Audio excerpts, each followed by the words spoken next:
करण जे लाइ छा हूंदो आहे रसूलुल्लाह फरमातो फैसले करण वारा टे क़िस्म घणा क़िस्म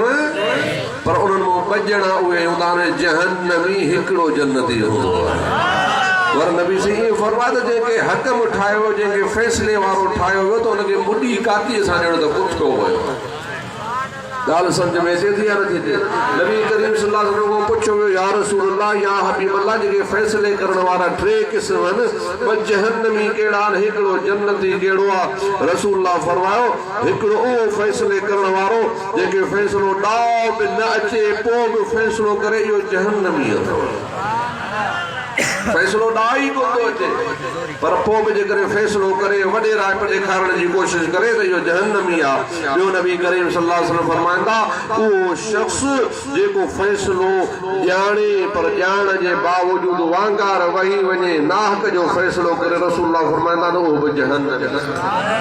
पर टियों हिकिड़ो शख़्स आहे जेको फैसलो ॼाणे थो ॼाणण खां बाद में वरो हक़ करे थो रसूलुल्लाह फरमाईंदा इहो हिकिड़ो छा आहे जन्नती आहे तव्हां जेको इंसान फैसलो कंदो आहे न फैसले में ॿ धुरियूं हूंदियूं आहिनि हिकिड़ी दावा कंदड़ हूंदी आहे ॿी साम्हूं छिकायल धुर हूंदी आहे इन्हनि जे लाइ कानून आहे कानून इहो आहे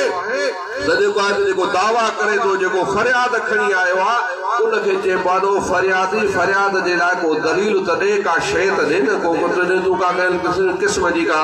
ॻाल्हि चवे थो पोइ त महिरबानी करे दलील त ॾे न असांखे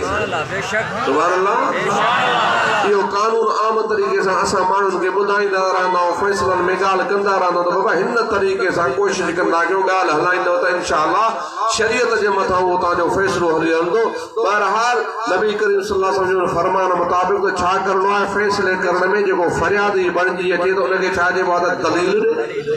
पर पहिरीं उहा दावा कंदो न छा कंदो दावा कंदो त दावा खां पोइ छा चइबो उनखे त दलील ॾे आया न आहे सीउ घणो थियो त अलाह तव्हांखे मदीनो घुमाए ॻाल्हायो हाली हाली हा हा कयो हाणे असांजे कंध ते ॾेई आया